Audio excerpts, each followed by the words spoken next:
नमस्कार बंधुओं, मैं सुभाष चंद्र शर्मा, प्रधानाचार्य रुक्मिणी देवी सरस्वती विद्या मंदिर असमोली संभल, आयु वर्ग सी।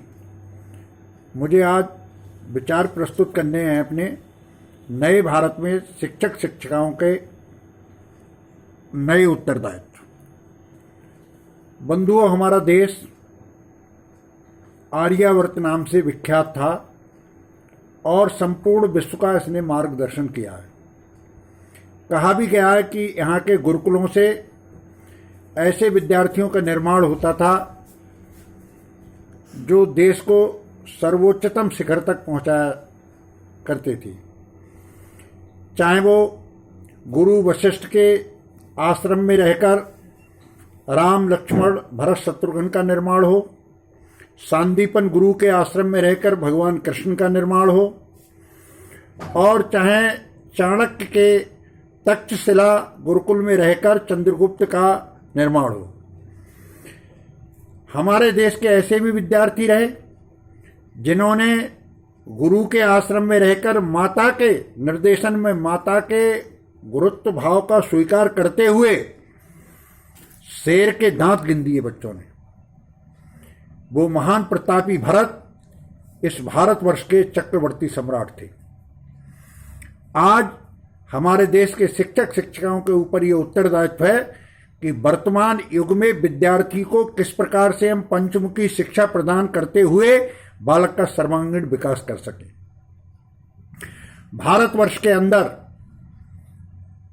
हमें इस प्रकार की शिक्षा का निर्माण करके ले जाना है जिसमें विद्यार्थी सब प्रकार से आध्यात्मिक, नैतिक, बौद्धिक विकास को प्राप्त करते हुए और वर्तमान की जो भयावह की स्थिति है, वर्तमान का जो चकाचौंध है, वर्तमान का जो चमत्कार है, उसके अंदर दृढ़ होकर खड़ा हो सके और सुदृढ़ होकर खड़े होने के पश्चात भी वो वर्तमान देश के सामने जो संकट है, चुनौतियां हैं, उनका सामना सफलतापूर्वक कर सके। भाइयों बहनों, आज हमारे भारतवर्ष की साक्षरता दर 75% है।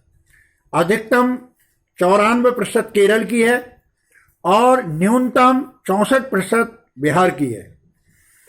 भाइयों बहनों, आज शिक्षक शिक्षिकाओं के ऊपर उत्तरदायित्व आ गया है कि अगर भारतवर्ष के विद्यार्थी को हम सबल और शक्तिशाली बनाना चाहते हैं तो हमें अपने भारतवर्ष की साक्षरता दर को 100% ले जाना होगा, जिसका उत्तरदायित्व शिक्षक शिक्षिकाओं के कंधों पर है।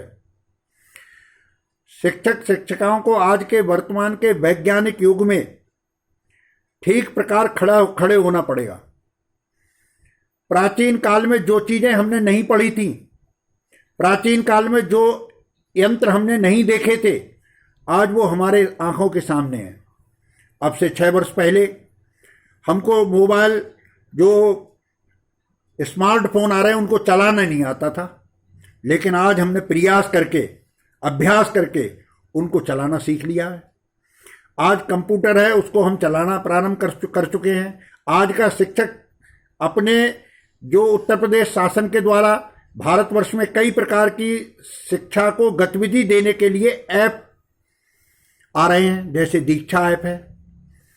विद्या भारती ने भी एक बढ़िया सुंदर ई पाठशाला नाम से विज्ञान की इस चमत्कारिक युग में विकास किया है और उस ई पाठशाला पर विभिन्न प्रकार के विषय आ रहे हैं। उन विषयों का स्वाध्याय करके, उन विषय का चिंतन करके, मनन करके और उनके प्रश्नोत्तरों को ठीक से स्वाध्याय करके वो गुरुजन अपने बालक के अंदर उतार रहे हैं, अपने बालक के अंदर विकास करने का प्रयास कर रहे हैं। आज शिक्षक शिक्षिकाओं का उत्तरदायित्व ये हो गया है कि वो वर्तमान युग में जो है कंप्यूटर का युग आया है, विज्ञान का युग आया है, इंटरनेट का युग आया है, विभिन्न ऐपों के द्वारा शिक्षण की गतिविधियां आ रही हैं, उनका स्वाध्याय करें, मनन करें, चिंतन करें और अपने बालक तक पहुंचाएं। और बालक किस दिशा में जाना चाहता है, उसकी मन की गति किधर जा रही है, किस क्षेत्र में वो विकास करना चाहता है, उस क्षेत्र को चुनकर उसकी चुनौतियों का सामना करके बालक को सर्वांगीण विकास करने के लिए अध्यापक अध्यापिकाओं के लिए मार्ग प्रशस्त करना होगा। कोई भी अध्यापिका बच्चों के लिए पढ़ा नहीं सकती, बच्चों को सिखा नहीं सकती, केवल उनका मनोवैज्ञानिक तरीके से उनका मन ठीक प्रकार कर सकती है। उनका मन इस प्रकार हो जाए कि वो इस वर्तमान युग में खड़े होकर और अपना सर्वांगीण विकास कर सके, आगे बढ़ सकें। और कहा भी गया है कि जो है, देखो पास खड़ी मंजिल इंगित कर तुम्हें बुलाती है, साहस से बढ़ने वालों के माथे पर तिलक लगाती है। आज के इस युग में शिक्षक शिक्षिकाओं का ये दायित्व है कि वो अपने बालक का सर्वांगीण विकास करें और अपने बालक को उच्चतम शिखर तक पहुंचाएं। धन्यवाद।